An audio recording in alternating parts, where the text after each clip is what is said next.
no Evangelho de Mateus. Convido os irmãos a abrirem comigo, capítulo de número 24. Eu quero ler a partir do verso 3 com os irmãos. Evangelho de Mateus, primeiro Evangelho, Novo Testamento. Amém.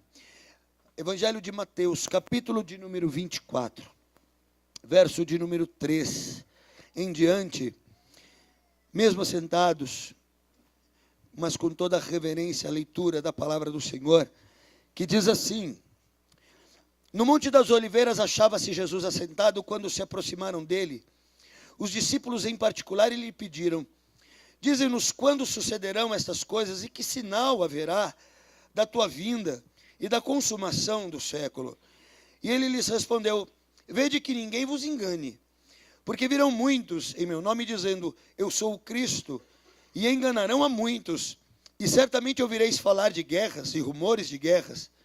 Vede, não vos assusteis, porque é necessário assim acontecer, mas ainda não é o fim. E uma pausa, amados.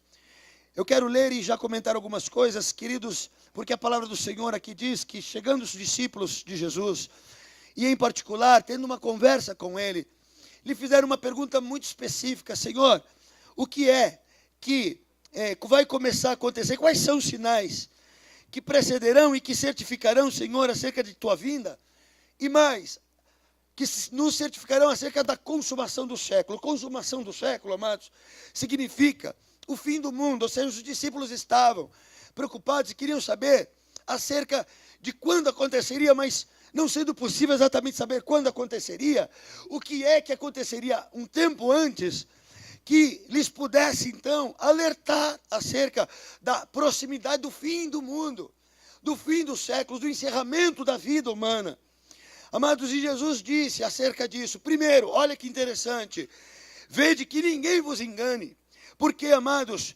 Porque acerca desta data, a própria palavra testifica de que ninguém sabe, nem anjos sabem, nem o próprio Filho sabe, senão somente Deus sabe o dia, a hora exata em que o mundo começará, a acabar. Por quê? Porque o mundo, ele não acabará de uma vez por todas, mas Deus principiará uma sucessão de acontecimentos terríveis que levarão este mundo a uma exterminação de quase tudo aquilo que nós conhecemos, daquilo que vivemos, daquilo que experimentamos, desde a vida humana até a vida animal, e tudo aquilo, amados, que o homem, com toda a capacidade de sabedoria e inteligência, construiu. A palavra de Deus diz que chegará um tempo que isso acontecerá. Porém, Deus, Jesus Cristo, ele alerta os seus discípulos e diz: cuidado, ninguém vos engane. Por quê? Porque poderá ser, queridos, que muitos se levantarão dizendo: o mundo acabará em tal data, o mundo acabará em tal dia, o mundo acabará em tal época. E como ninguém sabe, será na base do chutômetro, será na base do engano. Muitos, em acreditando nisso, e chegando a data em que se disse: o mundo acabará, e não acabando, a fé daqueles que creram acabará também, e dirá aquele que acreditou: isso é balela. Então, amado, há o alerta de Jesus Cristo para aqueles que se interessam em saber quando isto acabará. Amado, eu te digo uma coisa: o maior interesse que Jesus tem em que eu e você, é que eu e você não nos deixemos levar por nenhuma notícia ou nenhuma previsão disso. Por quê? Porque é melhor esperar a volta de Jesus. E se ele demorar, Abacuque diz: continuai esperando o Senhor. Se ele tardar, continuai crendo que ele virá. Aleluia. E se demorar um pouco mais, esperai pacientemente. Por quê? Porque Jesus voltará.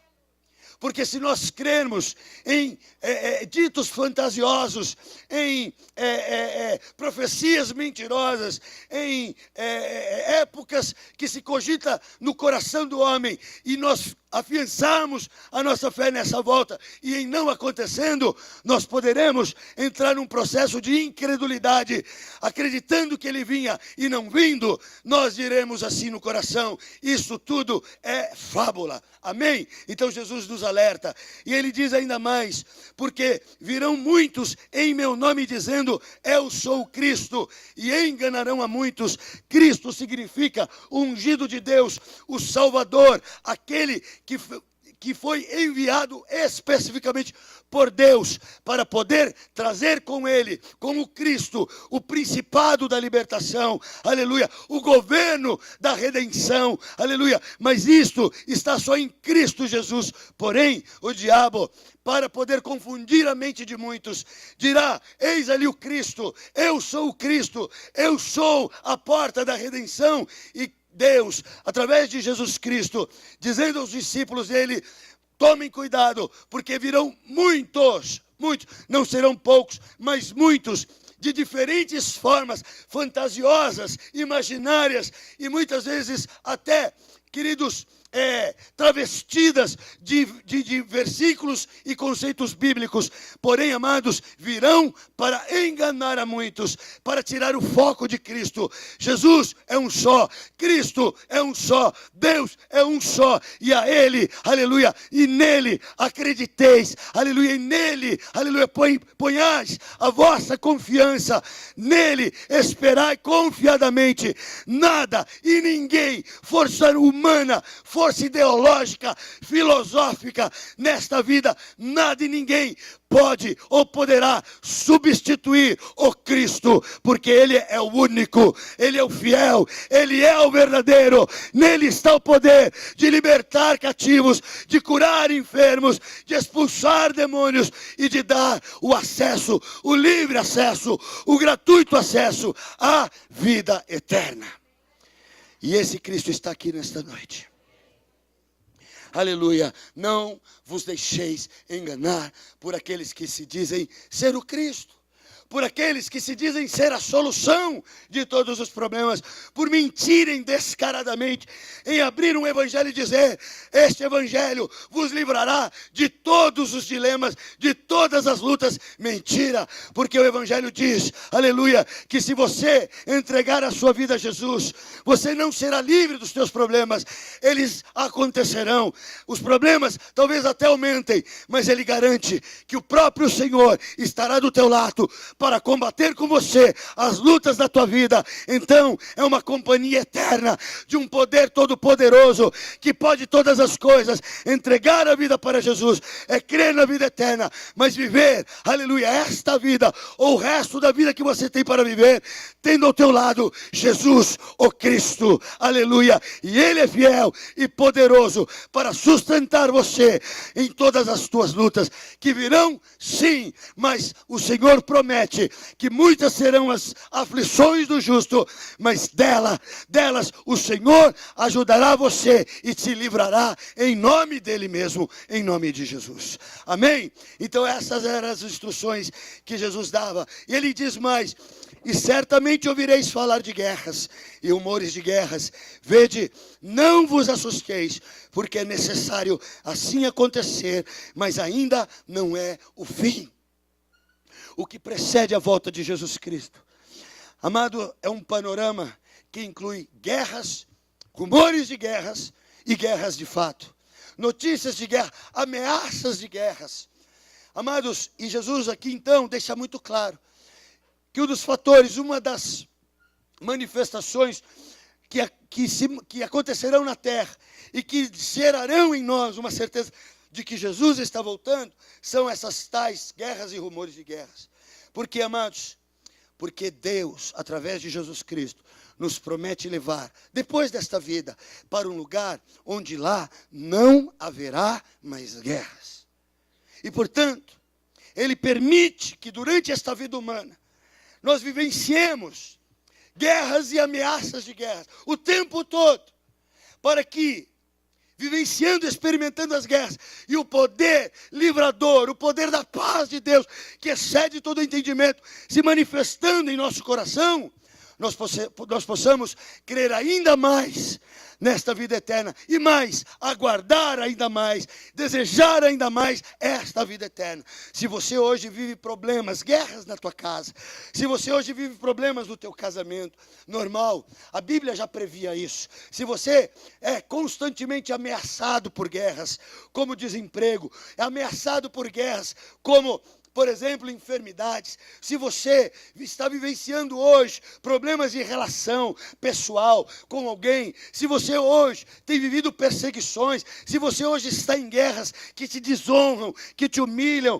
sabe, que tiram e mexem com a tua dignidade, se hoje você vive eventos na tua casa, na tua vida financeira, não importa em que área, mas que tenta te humilhar, te fazer sujeitar a coisas erradas, saiba, estas são as guerras, estes são os rumores de guerras. Porém, amados, experimentar isto é importante para que eu vislumbre, pelo olhar da fé, um tempo em que eu não viverei mais guerras, eu não terei que experimentar mais setas inflamadas, eu não terei mais que sofrer e chorar, porque a promessa de Deus é que se eu suportar as guerras e passar por elas nesta vida, ao lado de Cristo, eu um dia entrarei no reino dele, entrarei na sua glória, num lugar onde não há guerra, onde a paz é sempre eterna, onde a paz, aleluia, é total, oh glória, onde o gozo, a alegria, a paz, onde o ânimo, onde, amados, a vitória, ela é eterna. Para lá é que eu desejarei ir. É para lá que a cada guerra que eu passar, mais eu me certificarei. Eu quero ir para o céu. Talvez, amado, a tua vida hoje não seja o céu. Muito, talvez diferente até dessa condição. E o oposto do céu é o inferno, amado. Muitas vezes vemos pessoas, até jovens, crianças até, dizendo: a minha vida é um inferno. Você já ouviu falar?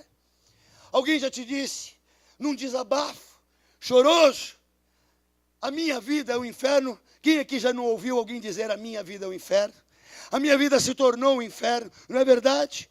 Porque de repente, uma situação adversa se manifesta, e o coração do homem não está preparado para aquilo, porque Deus o fez à sua imagem e semelhança, e quando Deus criou o homem, o criou para viver uma eterna paz nessa terra. Porém o pecado se manifestou, e com ele, amados, o pecado habilitou a mão daquele que opera a guerra, a saber, Satanás, que se levanta contra a família, que se levanta contra o homem, que se levanta contra a mulher, trocando valores, gerando discussões, contendas, intrigas, discórdias. Amados, então, criando este ambiente terrível de guerra, que de guerra passa a ser o próprio inferno. Porém, amado, por pior que seja a tua situação, por pior que seja a tua vida, por mais dramática que possa ser a tua história, hoje, eu posso te dizer, inferno ainda não é. Porque a Bíblia nos diz que o inferno é um lugar terrível, inimaginável. Não podemos imaginar a dor, o desespero, sabe? A força da morte que opera neste lugar espiritual. Amados, que é invisível, mas real. Porém, amados, muitas vezes nesta vida, nós nos encontramos em situações terríveis, desesperadoras, que reputamos por ser o próprio inferno. Tá bom, pode ser a tua vida um inferno, pode ser que a tua situação hoje seja um inferno, mas eis o Cristo que tem a chave da morte e do inferno. Eis o Cristo que um dia, a Bíblia diz, desceu até as partes mais baixas da terra. Lá no inferno ele entrou, levou cativo o cativeiro, venceu a morte e se mostrou no inferno vencedor. Hoje, se tua vida está no inferno, entregue ela para Jesus, porque ele pode transformar em céu. Aleluia. Essa é a proposta de Cristo, é enxugar a tua lágrima, é dizer: não te desesperes, é dizer: confia em mim, eu sou por ti. Deus é a tua plataforma de apoio. Ele pode ser, aleluia, o teu chão nesta noite. Ele pode ser hoje o teu melhor amigo. Basta você entender que tudo que você fez, tudo que você tentou não deu certo. Então entregue, dê uma chance, diga: Senhor, eu quero experimentar de ti, eu quero ter a tua companhia ao meu lado. Oh glória a Deus, para que eu não tema as guerras, nem muito menos os rumores de guerra, e saiba que se levantarem 1000 contra mim, ou 10.000 do outro lado, eu não serei atingido. Creia nisso em nome de Jesus. Aleluia. E ele diz: porquanto se levantará nação contra nação, reino contra reino, e haverá fomes, terremotos em vários lugares. Lógico que Jesus estava dizendo agora para os seus discípulos eventos naturais que começariam a evidenciar a proximidade da volta de Jesus. São eventos naturais, são eventos aqui que envolverão montanhas, montes, vales, mares, oceanos, terremotos terríveis, terremotos abaladores de estruturas. A Bíblia diz também que se levantaria um reino contra reino, governo contra governo. A Bíblia aqui diz que se levantaria então nação contra nação. Então esse é um entendimento direto que Jesus estava dizendo, mas nas entrelinhas disto aqui, também evidencia terremotos, guerras entre governos, sabe, amado, do ponto de vista emocional, do ponto de vista familiar. Amado, verifique hoje como está a situação da humanidade. Não precisa nem em termos de humanidade, verifique como está a tua rua, o teu bairro. Pai se levantando contra filho, governo contra governo, nação contra nação, amigos sendo insinceros, e quebrando vínculos e promessas de fidelidade. Nunca se viu tantas amizades se desfazendo como nos dias de hoje, por bobagem. Nunca se desvalorizou tanto a vida humana como hoje. Nação contra nação, exemplificando guerras que se manifestariam por motivos banais. A poucos metros da minha casa, estão investigando, mas recentemente todos sabem, acerca desse menino que pode ser o potencial assassino dos seus pais, da sua família. E já levantaram aí algumas questões, dizendo que um grupo de meninos da escola chegaram num recreio desse e disseram: vamos brincar de matar a família. E é isso que está acontecendo. E eles combinaram de criar um grupo de exterminadores, entre eles ali. E eles arquitetariam planos para matar os seus próprios pais. Era uma brincadeira.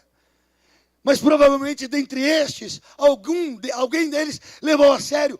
E provavelmente tenha sido esse o motivo, se é que foi o menino. Então o motivo de ter matado seu pai e a sua mãe, porque no recreio se combinou de brincar de os exterminadores.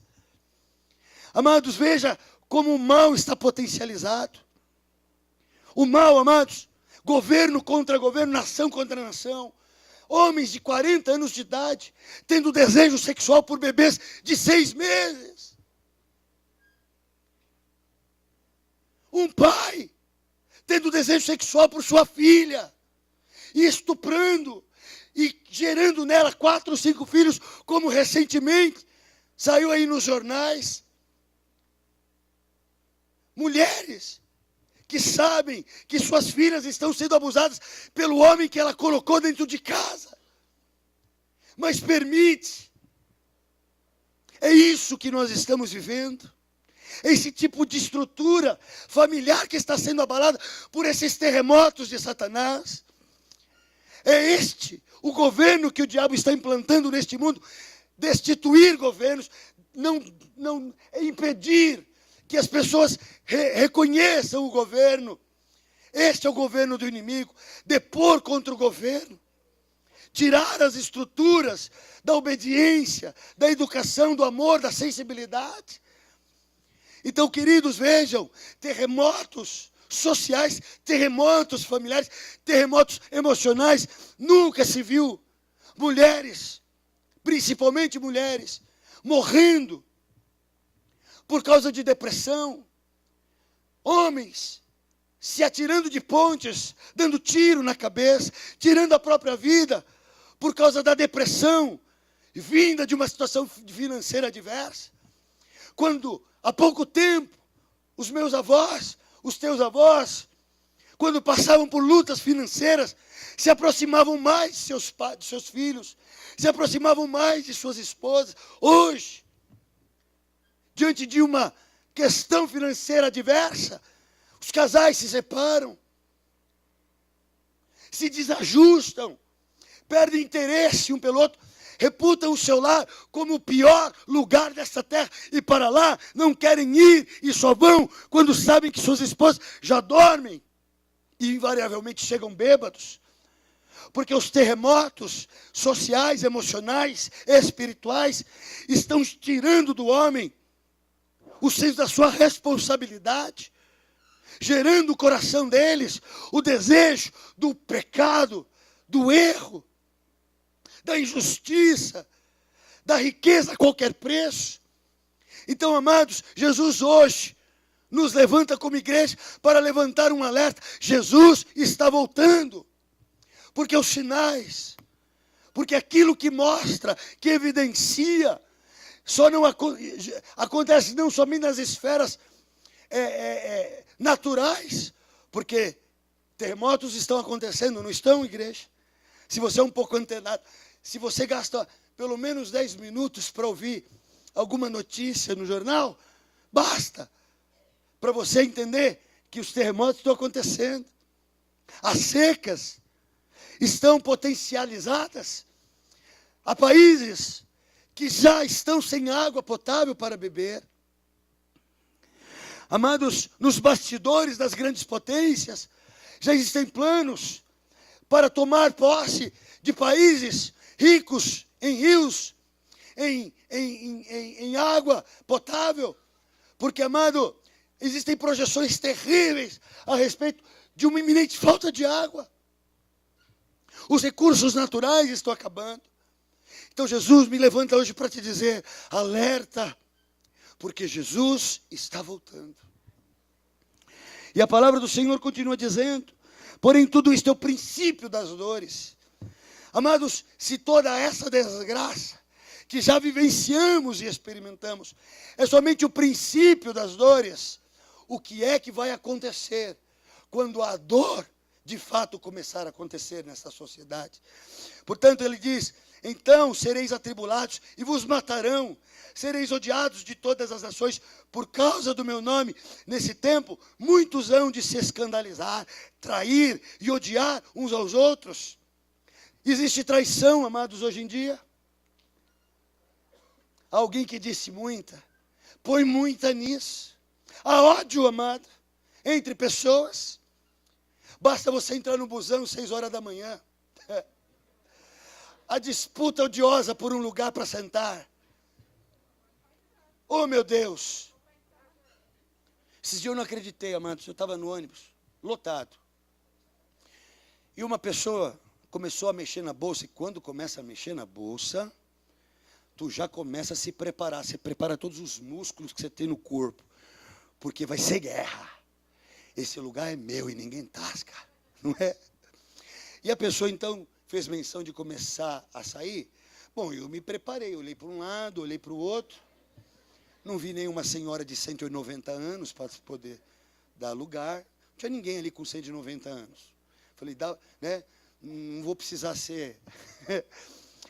Mas assim, então quando aquela pessoa se levantou e saiu, eu afastei, queridos, agora sem brincadeira, e tinha uma senhora e eu ia chamá-la.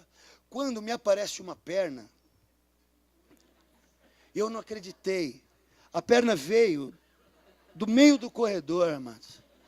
E o camarada foi muito cara de pau. Ele pôs a perna assim, e veio com o corpo dele, sentou, ainda olhou para a minha cara e falou assim, e aí? Eu falei, e aí nada, mano. Fica na bênção. Mas, queridos, porque se eu digo qualquer coisa, eu tenho que parar para pensar que tem uma senhora e dois passarinhos que estão esperando para chegar. E do que dirá do ódio do trânsito, o ódio nas escolas, porque o camarada é escuro, ele não presta, porque ele é pobre, ele não tem valor nenhum. Sabe, amados, perseguições terríveis, ódio disseminado desde a mais tenra idade, disputas, queridos, porfias, contendas, vaidosas. É isso, queridos, que permeia a nossa sociedade. É isso que a gente vivencia muitas vezes dentro da nossa própria casa. Irmãos que não se conversam. Filhos que não olham mais para a cara de seus pais. Então veja como ódio, traição, elementos terríveis estão hoje se manifestando. E a Bíblia diz que se levantarão muitos falsos profetas e enganarão a muitos. Eu sou evangélico há 40 anos e muitas vezes eu tenho vergonha por aquilo que eu vejo e ouço de igrejas ditas evangélicas, que em rádios e televisões enganam, mentem, inventam histórias para enriquecer os seus próprios bolsos e esquecem de que um dia prestarão conta diante de Deus. Porque lidam com vidas que são objeto do amor de Deus. Deus não ama mais nada a não ser o homem. Tudo que Ele fez nesta terra foi para dar ao homem o conforto, para dar a criação, a suprema criação dele, o homem, aleluia. Ele deu então e fez todas as coisas. Eu quero te dizer que Jesus te ama. Se a igreja te engana, se ela faz você não olhar para Deus, se a igreja hoje, por aquilo que você vê e ouve, te escandaliza e te faz desejar tudo menos ser um crente, eu te digo, olha para Jesus, porque se você olhar hoje para Jesus, não olha para mim, olha para Jesus, eu vou te dizer, você vai ter uma vontade enorme de querer ser um filho de Deus nesta noite. Porque tudo que é genuíno e verdadeiro, porque o amor sincero, porque a amizade sincera, porque se levantará alguém do teu lado que nunca te iludirá, nunca te desanimará, nunca te impedirá de ser feliz, pelo contrário, ele será, aleluia, aquilo que verdadeiramente te levará para lugares altos, e é para lá que Jesus quer te levar nesta noite. Jesus te ama. Ele morreu na cruz, em seu lugar. E a palavra do Senhor continua dizendo, no verso de número 13, aquele porém, olha só, 12, e por se multiplicar a iniquidade, o amor, verso 12, e por se multiplicar a iniquidade, o amor se esfriará de quase todos. Jesus dizendo, previsões verdadeiras, ditos de Jesus, amados, do Filho de Deus, que é inerrável, ele não erra. E ele dizendo então que porque a iniquidade se multiplicaria, o amor de quase todos se esfriaria. A iniquidade, amados, é o pecado consciente. É um certo tipo de prazer que o homem tem de cometer o erro. A iniquidade, amados, é quando alguém faz uma coisa errada, sabe que está errado, mas faz porque quer o resultado daquele erro na sua vida. Deseja o resultado. Ele sabe que aquilo vai lhe matar. Mas enquanto não lhe mata, ele lhe dá algum tipo de prazer. Assim é a droga. Ele sabe que aquilo lhe levará à morte. Mas ele mesmo assim deseja experimentar o sabor, o prazer, a sensação daquela desgraça na vida. Ele não recolhe forças em si. Ele não se assenhora da sua força, da sua capacidade de lutar contra a desgraça, porque aquele prazer lhe é muito caro, ele não abre mão. E outras tantas coisas nesta terra, amados, que geram momentaneamente algum tipo de resultado bom, mas que está gerando na vida de quem peca a multiplicação da iniquidade, e o resultado é o esfriamento, o aniquilamento do amor.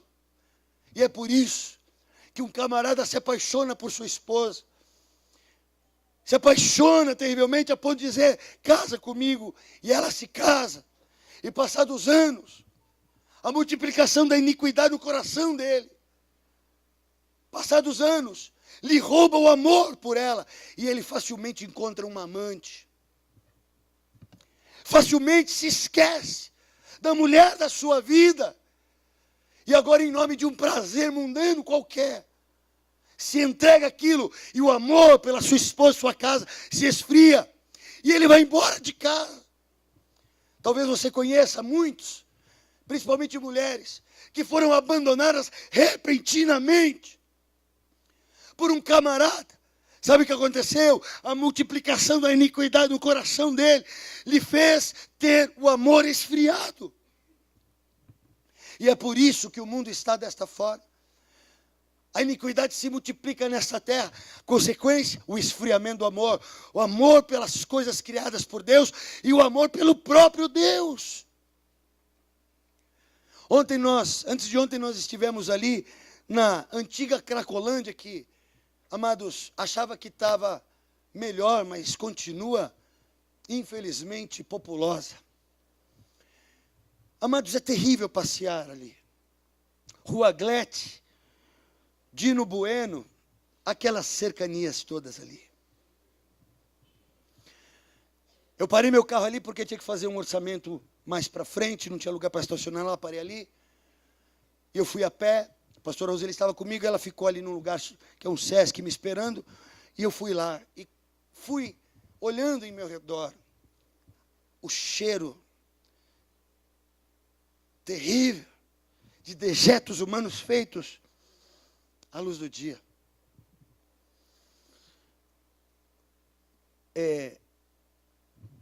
Como fala? Restos de drogas jogadas no chão.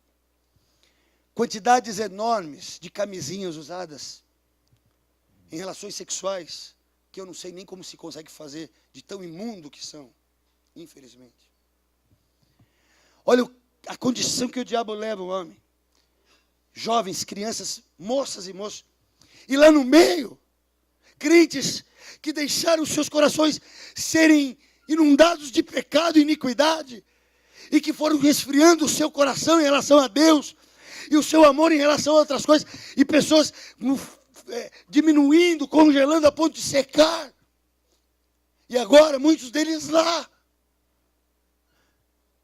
começaram bem, mas se deixaram levar pela multiplicação da iniquidade, do pecado.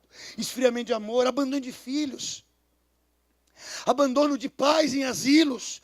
Sabe, amados, asilos e asilos sendo aí oferecidos por filhos que esfriam completamente o seu coração diante de seus pais, que querem vê-los mortos para ver se consegue alguma grana com isso. Este é o quadro do mundo que vivemos. Eu vos apresento Jesus. Eu vos dou Jesus. Eu vos digo, aceitai a Jesus como teu Salvador, porque foi isso que eu fiz. E hoje eu sei que, mantendo a minha fé nele, a Cracolândia, eu jamais morarei lá. Aleluia. Eu jamais terei a minha esposa longe de mim. Meus filhos, eu não os terei longe. Aleluia. Porque Jesus manterá, porque Jesus me ajudará, porque Jesus me aconselhará, porque Jesus me motivará, me encherá de amor, me encherá de paz, me encherá de coragem, me encherá de vigor, me curará quando estiver enfermo. Jesus, Jesus e Jesus, eu vos dou nesta noite, Jesus. Recebe Ele hoje. Aleluia. Vamos ficar de pé, queridos. Eu quero convidar a banda a subir.